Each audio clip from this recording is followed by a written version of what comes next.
말씀까지입니다. 사무엘하 5장 1절에서 3절까지 말씀. 찾으시면 아멘. 다 같이 우리 한 목소리로 사무엘하 5장 1절에서 3절까지 말씀을 다 같이 읽도록 하겠습니다. 시작. 이스라엘 모든 지파가 헤브론에 이르러 다윗에게 나와 이르되 보소서 우리는 왕의 한 골육이니이다. 전에 곧 사울이 우리의 왕이 되었을 때에도 이스라엘을 거느려 출입하게 하신 분이 왕이시었고 여호와께서도 왕에게 말씀하시기를 내가 내 백성 이스라엘의 목자가 되며 내가 이스라엘의 주권자가 되리라 하셨나이다 하니라. 이에 이스라엘 모든 장로가 헤브론에 이르러 왕에게 나아오매 다윗 왕이 헤브론에서 여호와 앞에 그들과 언약을 맺음에 그들이 다윗에게 기름을 부어 이스라엘 왕으로 삼으니라. 아멘. 기도하겠습니다. 하나님 감사드립니다. 오늘 이 아침에도 우리를 불러 모아주시고 간밤에 단잠 허락하셔서 하루를 주님과 함께 시작할 수 있는 은혜 주심을 참으로 감사드립니다.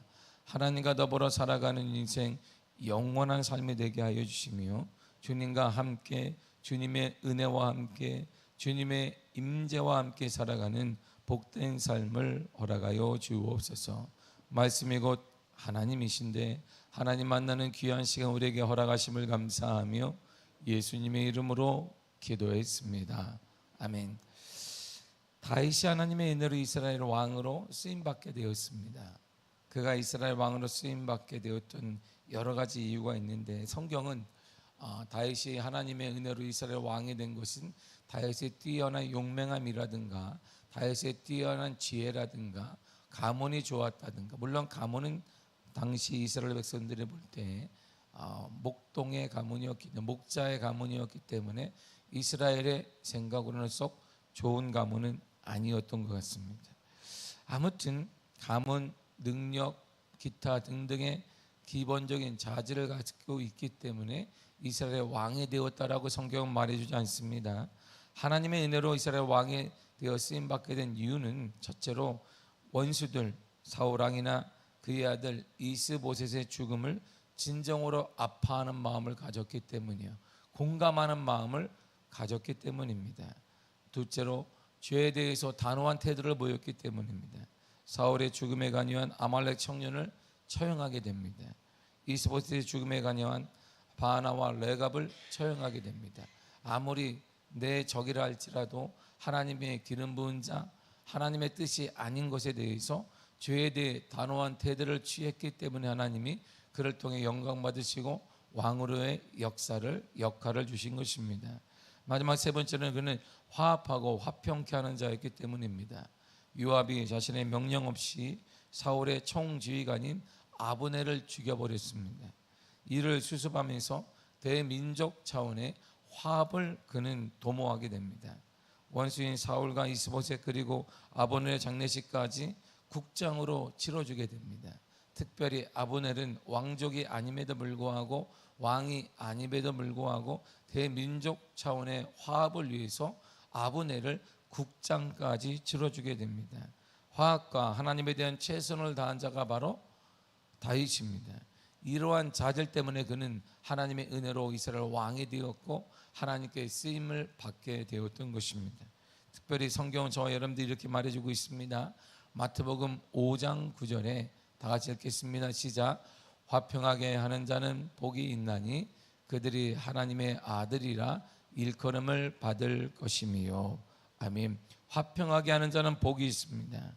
화평하게 하는 자는 복이 있는데 하나님의 아들이란 일컬음을 받습니다. 하나님의 아들이기 때문에 하나님에 의해서 하나님의 인도를 받으며 하나님의 역사를 경험하며 하나님의 역사와 하나님의 축복을 경험하며 어디에서 무엇을 하든 하나님이 함께 하시는 축복을 경험하게 되었다라고 말해주고 있는데 바로 그 사람이 다윗이었어요. 화평하게 하는 자, 요압의 저지른 모든 것들을 화평으로 바꾼 자, 원수인 죽음 앞에 대민족 차원의 화합을 이룬 자, 바로 그 사람이 다윗입니다. 이런 다윗에게 하나님께 주시는 은혜가 있습니다. 바로 이런 사람에게 하나님이 주시는 은혜가 있다라는 것이에요. 본문의 1절을 본문 읽도록 하겠습니다. 시작. 이스라엘 모든 지파가 헤브론에 이르러 다윗에게 나와 이르되 보소서 우리는 왕의 한 골육이니이다. 아멘. 이스라엘 모든 지파가 유다 땅 헤브론에 있는 다윗에게 찾아왔습니다. 역대상 12장 23절 이하를 보게 되면 그때 찾아온 12지파의 수가 나오는데 총합을 하니까 대충 따져보니까 35만 명 정도가 찾아왔습니다. 대표에서 장로 몇 명이 찾아온 게 아니라 거기 전쟁에 나갈 수 있는 사람 20세 이상의 젊은 친구들을 세보았더니 각 지파별로 세보니까 35만 명이 찾아왔어요. 35만 명이면 강북구 인구 정도 된단 말이에요. 강북구 인구가 찾아와서 그 당시에 3,000년 전에 우리가 말하는 3,000년 전이니까 이 지구상에 많은 인구가 없음에도 불구하고 35만 명이 찾아왔습니다. 다윗에게 찾아왔어요. 이들은 그리고 이 35만 명이 나와서 다윗에게 원했던 것이 하나가 있습니다. 본문의 3절입니다. 시작. 이에 이스라엘 모든 장로가 헤브론에 이르러 왕에게 나아오매 다윗 왕이 헤브론에서 여호와 앞에 그들과 언약을 맺음에 그들이 다윗에게 기름을 부어 이스라엘 왕으로 삼으니라. 아멘. 보세요. 이스라엘 왕으로 삼았다 그랬어요. 35만 명, 약 35만 명 정도가 다윗 왕 앞에 온 이유는 뭐냐면 유다 지파 땅인 헤브론에 모였던 이유가 다른 것이 아닙니다. 다윗을 이스라엘의 왕으로 삼기 위해서요. 지금까지는 그러면 유다 지파의 리더였습니다. 유다 지파의 왕이었어요. 그런데 유다 한 지파가 아니라 이스라엘 12지파의 전체의 왕으로 삼기 위해 이스라엘의 총 인구의 대표자들인 전쟁에 참여할 수 있는 사람들 35만 명이 참여를 했던 것입니다. 이들이 그렇다면 다윗을 이스라엘 왕으로 삼았던 근거가 있을 것이에요. 뭐 잘났다든지 뭐 능력이 있다든지 뭐 탁월한 무엇이 있다든지 분명 근거가 있을 거예요. 그 근거를 이들은 여기에서 찾았습니다. 본문의 2절을 보세요. 본문의 2절을 다 같이 읽도록 하겠습니다. 시작. 전에 곧 사울이 우리의 왕이 되었을 때에도 이스라엘을 거느려 출입하게 하신 분은 왕이시었고 여호와께서도 왕에게 말씀하시기를 내가 내 백성 이스라엘의 목자가 되며 내가 이스라엘의 주권자가 되리라 하셨나이다 아니라. 아멘. 여호와께서 전에 왕에게 말씀하셨습니다. 이런 말 보세요. 여호와께서 하나님이 당신에게 말씀하셨지 않느냐 이렇게 말해요. 그러니까 하나님은 사무엘을 통해 이미 말씀하셨다는 것이에요. 그리고 이스라엘 백성들은 거의 다 그걸 알고 있고 인지하고 있다는 것이. 유다 지파뿐만 아니라 베냐민 지파도 사울의 민족이었던 베냐민 지파와 다른 지파들도 사무엘을 통해 하나님이 이스라엘의 왕으로 다윗을 선택했구나. 근데 왜 가만히 있었느냐? 가만히 있었는 사울 왕이 존재하기 때문이에요. 한번 지금 현존하는 왕이 있는데 다윗을 선택했다면서요. 그러면 사울 왕이 분명 칼을 들어서 보복할지 모르니까 숨지키고 가만히 있었어요. 그러나 이스라엘 백성들은 모든 대부분의 사람들이 알고 있었어요. 하나님이 선택했다. 하나님의 사무엘을 통해 말씀하셨다. 하나님이 어떻게 말씀하셨냐면 이렇게 말씀하셨어요. 사무엘상 13장 13절에서 14절입니다. 시작. 사무엘이 사울에게 이르되 왕이 망령되어 행하였도다. 왕의 하나님 여호와께서 왕에게 내리신 명령을 지키지 아니하였도다. 그리하였더라면 여호와께서 이스라엘 위에 왕의 나라를 영원히 세우셨을 것이거늘 지금은 왕의 나라가 길지 못할 것이라. 여호와께서 왕에게 명령하신 바를 왕이 지키지 아니하였으므로 여호와께서 그의 마음에 맞는 사람을 구하여 여호와께서 그를 그의 백성 지도자로 삼으셨느니라 하고. 아멘. 당신은 순종하지 않았습니다. 하나님 말씀에 순종하지 않았기 때문에 하나님의 당신을 치우고 하나님의 마음에 맞는 사람을 지도자로 삼으셨습니다. 딱 오잖아요. 여호와께서 그의 마음에 맞는 사람을 구하였다. 그리고 그를 이스라엘의 지도자로 삼았다. 우리 성경에 딱 나오는 거예요. 보면 여호와께서 그의 마음에 맞는 사람을 구했다. 그의 마음에 맞는 사람 딱 나오네. 그치 나오죠? 그의 마음에 맞는 사람이 성경에 나와요. 하나님의 마음에 맞는 사람이 누군데요? 사도행전 13장 22절에 똑같은 말이 나옵니다. 시작. 배하시고 다윗을 왕으로 세우시고 증언하여 이르시되 내가 이새의 아들 다윗을 만나니 내 마음에 맞는 사람이라 내 뜻을 다 이루리라 하시더니 아멘. 내 마음에 맞는 사람 하나님 말씀하셨어요. 사무엘상 13장 14절 3절과 14절을 통해 하나님이 사무엘을 통해 말씀하셨습니다. 그가 더 이상 왕이 되지 못할 것이다. 그는 내 말에 순종하지 않았고 내 마음에 맞는 사람 하나님의 마음에 맞는 사람을 하나님이 구하였고 그가 이스라엘의 왕이 될 것이다 라고 얘기했는데 성경에 사무엘상 사도행전을 딱 펼치니까 하나님이 직접 말씀하시기를 내 마음에 맞는 사람을 내가 찾았더니 그가 바로 다윗이었다라는 것이에요. 그러므로 하나님의 마음에 맞는 사람은 바로 다윗을 말하는 것이. 그리고 이스라엘 백성들이 이미 다윗이 하나님의 마음에 맞는 사람임을 알고 있었다는 거예요. 그렇게 근거를 가지고 할 때 당신은 우리의 왕이 될 것인데 그 당신은 뛰어난 외모를 가졌고 뛰어난 능력을 가졌고 돌팔매질을 잘하고 어릴 때부터 뛰어난 아버지 양을 잘 지키는 능력이 있는 사람이기 때문에 능력과 모든 것이 탁월한 사람, 똑똑한 사람, 출세한 사람, 좋은 것 뭐 이룬 사람 그런 사람 때문이라는 게 아니란 말이에요. 근거가 딱 하나예요. 하나님이 당신을 선택했다. 하나님께서 하나님이 당신과 함께 하신다. 이것이 하나님께 쓰임받은 이유고 이 모든 것들을 이스라엘 백성들도 알고 있었다라는 것입니다. 자, 하나님께 쓰임받은 이유가 여기 있는 거예요. 우리에게도 능력이 있는 것도 아니고 우리가 하나님께 쓰임받은 사람에게 능력이 있고 탁월한 지혜가 있고 학위가 좋고 돈도 많이 벌고 뭐 사회적 명성도 이런 사람이 아니다 이런 말입니다. 하나님께 쓰임받는 사람은 하나님의 마음에 맞는 사람이에요. 지금도 그러니까 하나님이 누구를 찾느냐? 하나님 마음에 맞는 사람을 찾고 있습니다. 하나님 이스라엘 시대에 내가 누구를 보냈고 나를 위해 누가 갈고 있을 때 아무도 대답하지 않았습니다. 아무도. 왜? 이스라엘 누가 가서 얘기하면 목이 달아나는 것일까? 누가 이스라엘 민족 그 중에서도 상위권에 있는 사람, 그중 권력층에 있는 사람에게 하나님이 당신을 회개하라고 합니다 얘기하면 그들이 놔둘 사람이 없어요. 그러니까 아무도 가만히 있을 때 이사야가 손을 들어 하나님 앞에 고백하자. 주님 내가 여기 있사오니 나를 보내소서. 이렇게 얘기해. 주님 제가 여기 있습니다. 나를 보내주세요 하고. 이럴 때 하나님이 이사야를 통하여서 이스라엘의 권력층에 있는 사람들의 변화와 역사가 일어나게 만든 것이 우리는 성경을 통해 볼 수 있습니다. 하나님은 이처럼 하나님에 맞는 사람을 지금도 찾고 있어요. 누가 갈 것이냐? 누가 전할 것이냐? 누가 복음을 전할 것이냐? 누가 그 사람에게, 누가 그 무리에, 누가 하나님을 떠나는 이 시대 속에 하나님의 선한 뜻을 전할 것인가 할 때 우리는 머뭇거리고 있는 거야. 대부분의 사람들이 무엇 때문에 안 되고 무엇 때문에 안 되고 이것 때문에 저것 때문에 안 되고 다 우리가 손가락을 펼치면서 얘기합니다. 했는데 해봤는데 안 되고 뭐 그것 때문에 안 되고 그랬는데 안 되고 뭐 형편 때문에 안 되고 그 사람 나보다 뭐 때문에 안 되고 뭐 때문에 계속 안 되는 것만 찾아요. 하나님이 안 되는 것만 찾으라고 우리에게 말씀하시는, 그러면 하나님 우리에게 묻지 않았을 것이에요. 이럴 때 하나님은 믿음을 가지고 이사야처럼 주님 내가 여기 있습니다.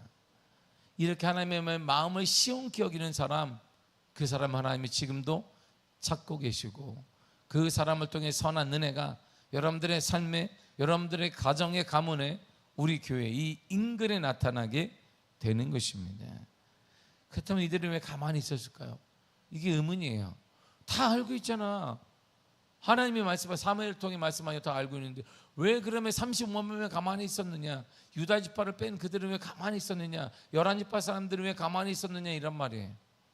선택받은 사람 다윗의 삶을 이들은 보기를 원했기 때문이에요. 정말 다윗이 선택받았다면, 하나님의 은혜로 지명받은 사람이라면 사울왕의 죽음 앞에 아브넬의 죽음 앞에, 이스보셋의 죽음 앞에 다윗이 어떻게 행동하는가를 그들은 보기를 원했다는 것입니다. 다윗이 하나님께 선택받은 사람이라면 다를 것이란 말이에요. 원수가 죽었을 때, 원수가 위기에 몰렸을 때 하나님께 선택받은 사람은 다르게 행동할 것을 그들은 기대했던 것입니다. 그리고 다른 모습을 그들이 보았어요.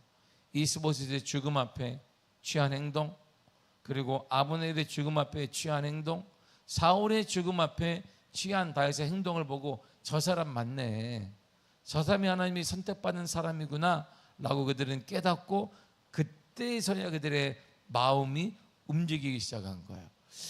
지금 이 세상 사람들이 예수 그리스도를 모르느냐? 압니다. 그리스도를 모르는 사람이 어디 있겠어요? 응?